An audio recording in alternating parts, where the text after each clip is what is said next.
Hello, everyone. I am Patrick Cunningham, weekend sports anchor here with WMBD for this week's edition of Sideline Stories. First, want to give a quick shout out to our team of Thomas Garverick and Alex Berger.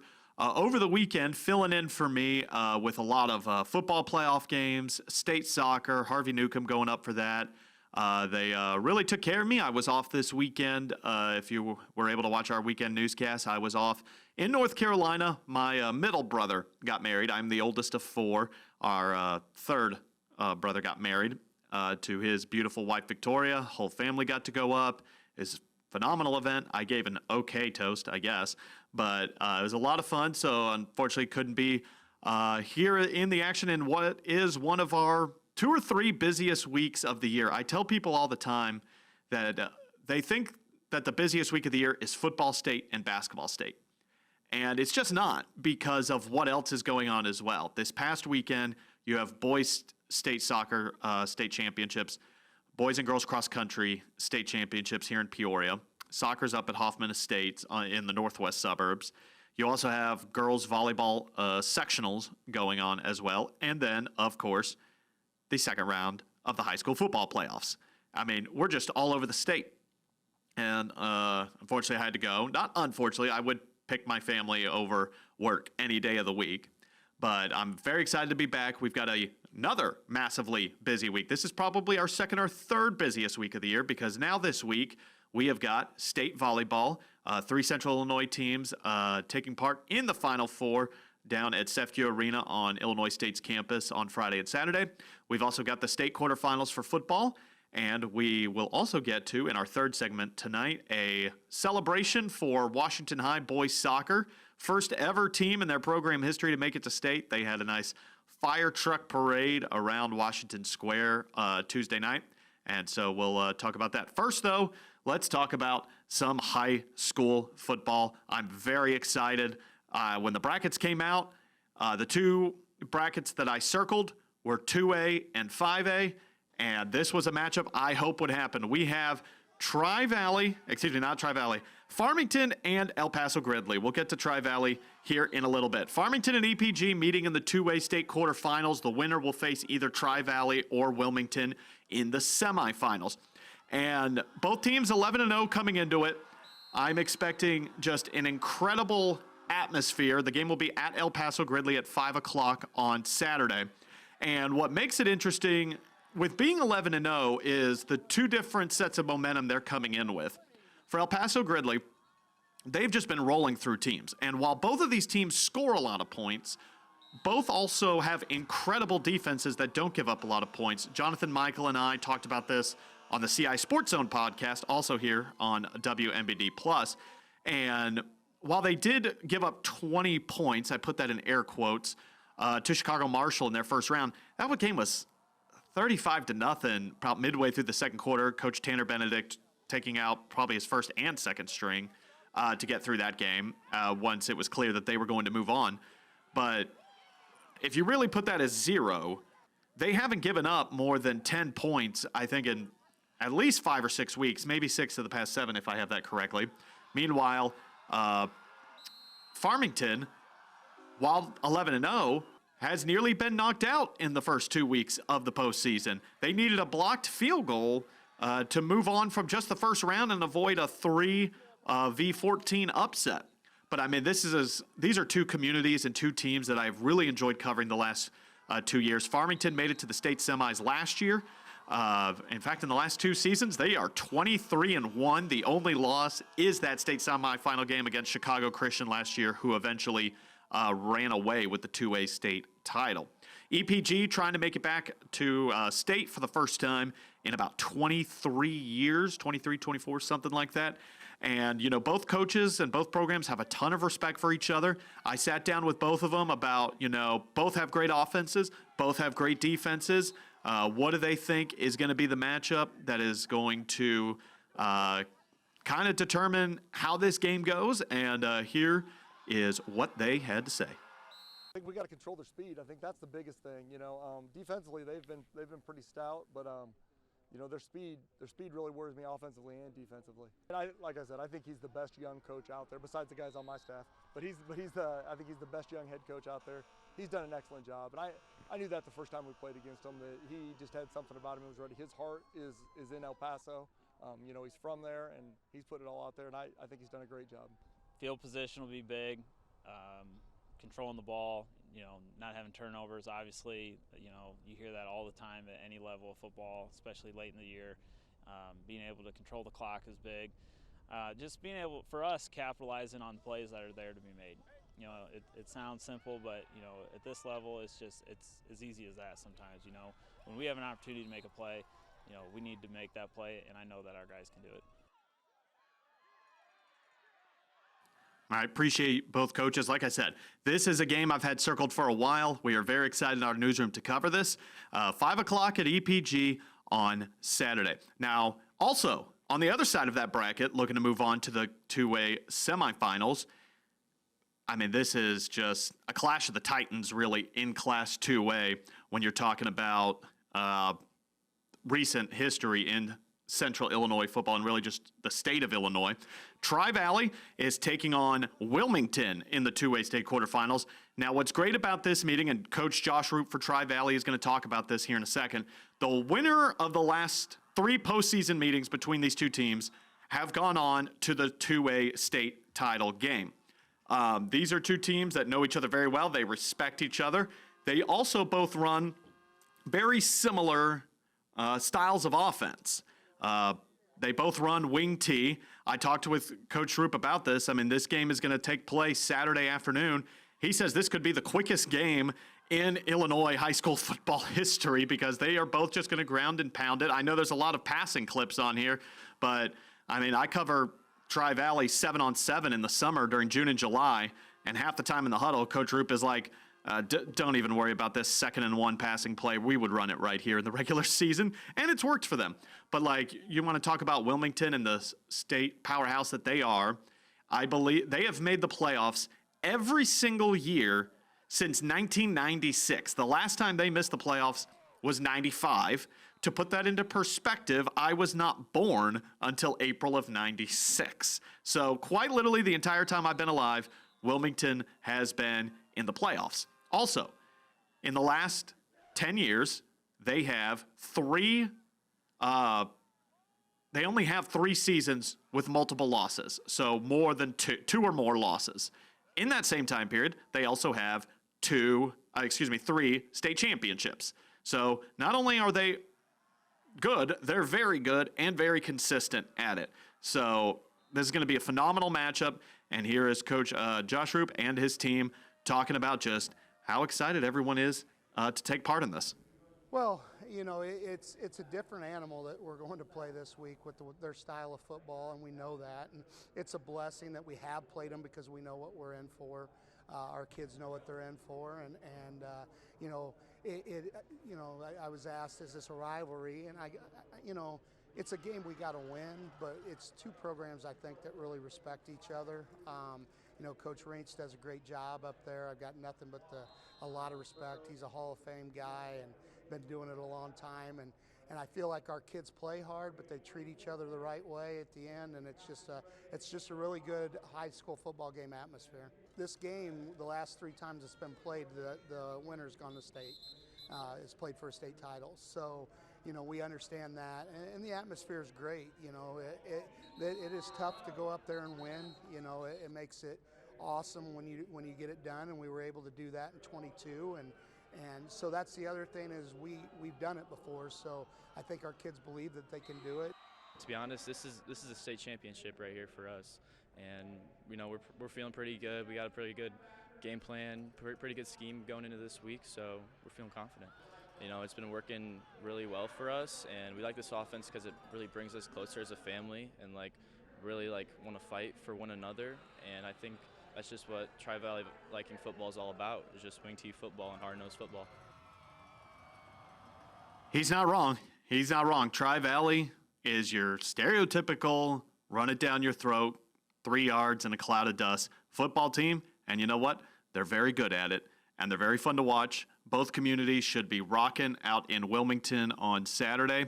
Very much looking forward to it. And, we're already getting a Farmington EPG and All Central Illinois matchup this week.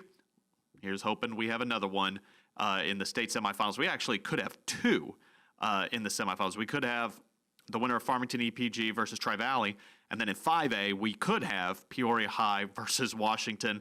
That would be an incredible Saturday in Central Illinois. It's something I would very much be looking forward to. Now, we're going to take a quick break, but coming up, we're going to talk about the volleyball state Final Four, which starts this Friday out at Sefke Arena on the campus of Illinois State. Central Catholic, a date with destiny, perhaps, trying to go back and claim their title when they were oh so close in 2024. That's coming up soon. We'll be right back.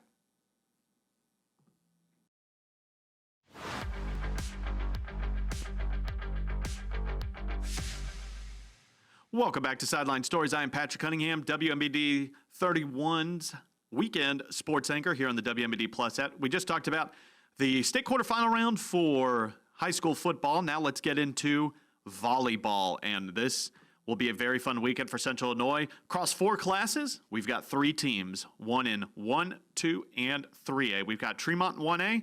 In 3A, we'll have Normal U High, and then we'll talk about now Central Catholic in 2A.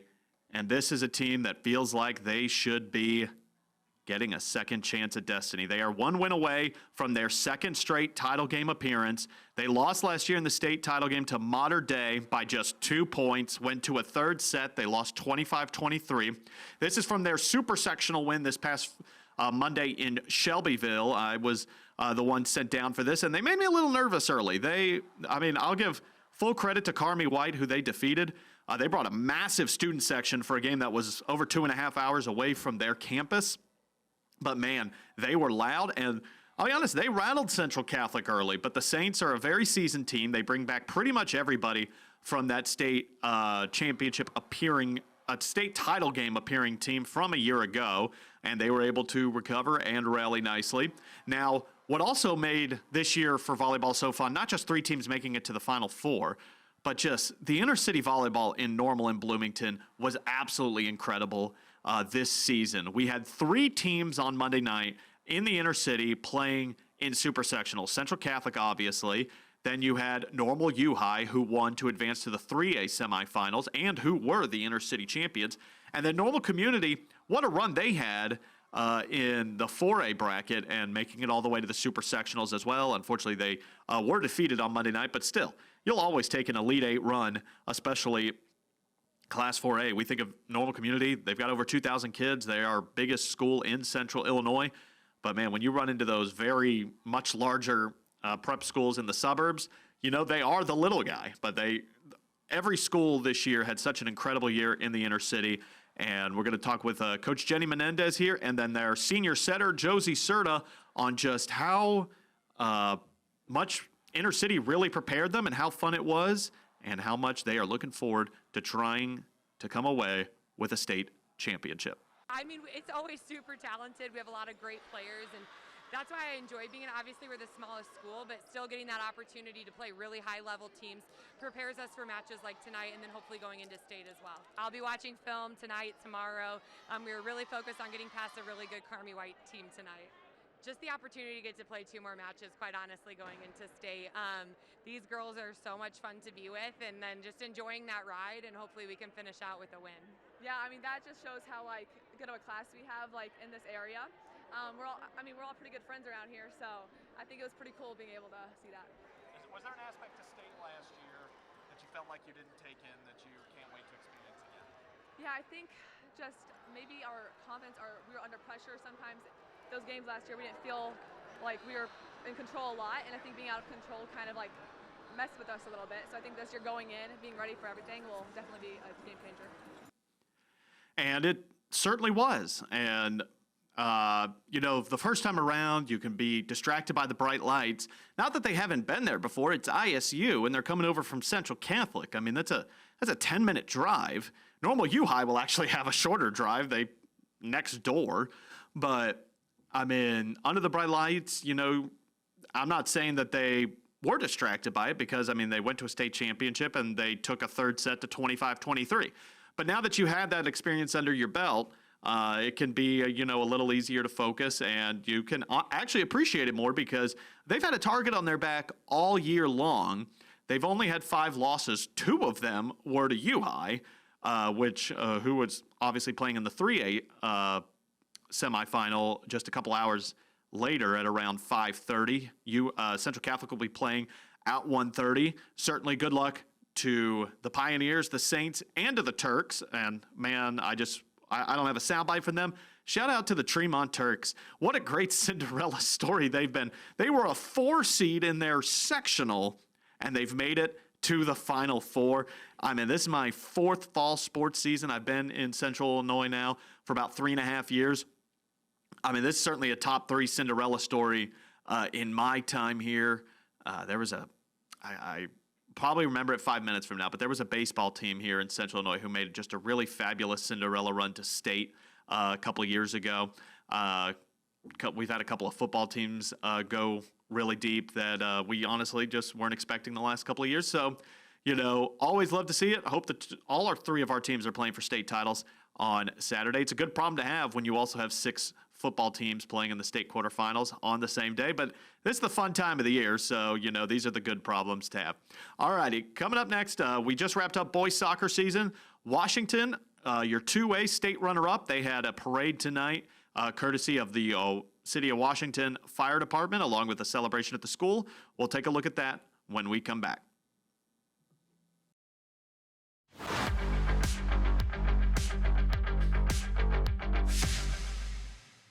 Welcome back to our final segment here of Sideline Stories. I am Patrick Cunningham. So like I said, I was not able to go to state soccer this past weekend with Washington playing up in Hoffman Estates, coming away with the state runner-up, falling in a rain-soaked penalty kick shootout. Again, I was in North Carolina watching my brother get married.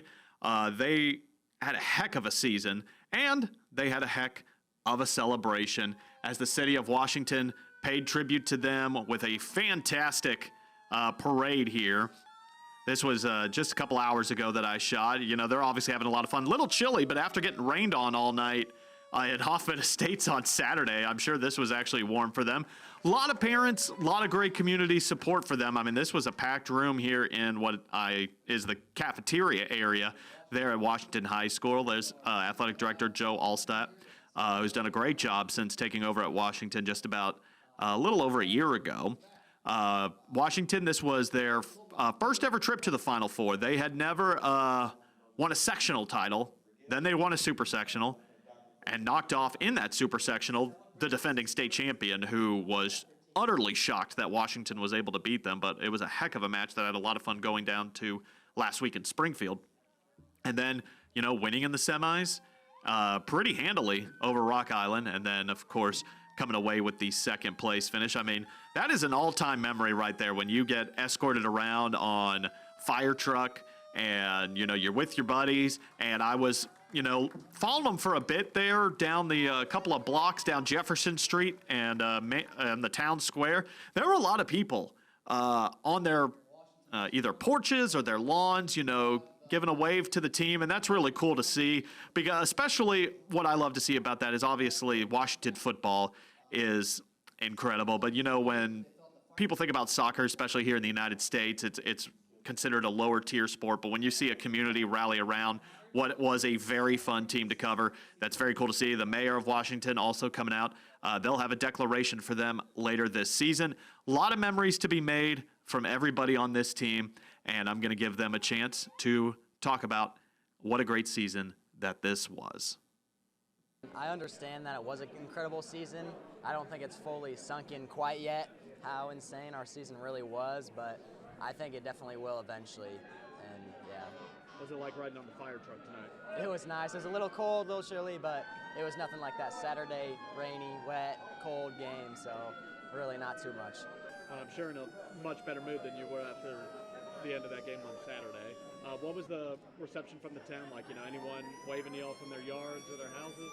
Yeah, there was a lot of people waving us, just coming out in their yards to support us, show their support, waving at us, and we were all waving back, and definitely more people than I thought there would be, so that was always nice. Realizing, what they've accomplished, it's, I don't know if they grasp it as much, the players, but just what they've accomplished is, for our community, for our school, it's, a lot of firsts we've had this year, it's starting to sink in. I'm just, it's just a good feeling. I watch the news videos a lot, and I get goosebumps just watching our goals on getting replayed over and over on my phone. Those are just it's good to relive those moments and just I can still just feel it's like we're still there playing, watching those videos over and over. They've just done so much to make my life happier this year, and I would give anything to have all these kids back another year. And again, that was a very fun group of kids to cover all year. They nearly set a state record for matches won. They were almost hit 30. They would have if they had been able to come away with that PK shootout win. Had 22 shutouts on the year. Incredible goal-scoring team. Again, a very fun team. If you've ever had the chance, I want to leave this as a parting note. If you've ever had the chance to go to a Washington soccer game, you know what Chad Cliff sounds like. He is a very loud, very intense, very loud personality, let's say. But he gets the most out of his kids. And, for me, if you're going to yell at them that intensely, you've got to build them back up with the same intensity. And he does a great job of that. And the kids very clearly respond to it well. But you can also see how much the team means to him, how much his players mean to him.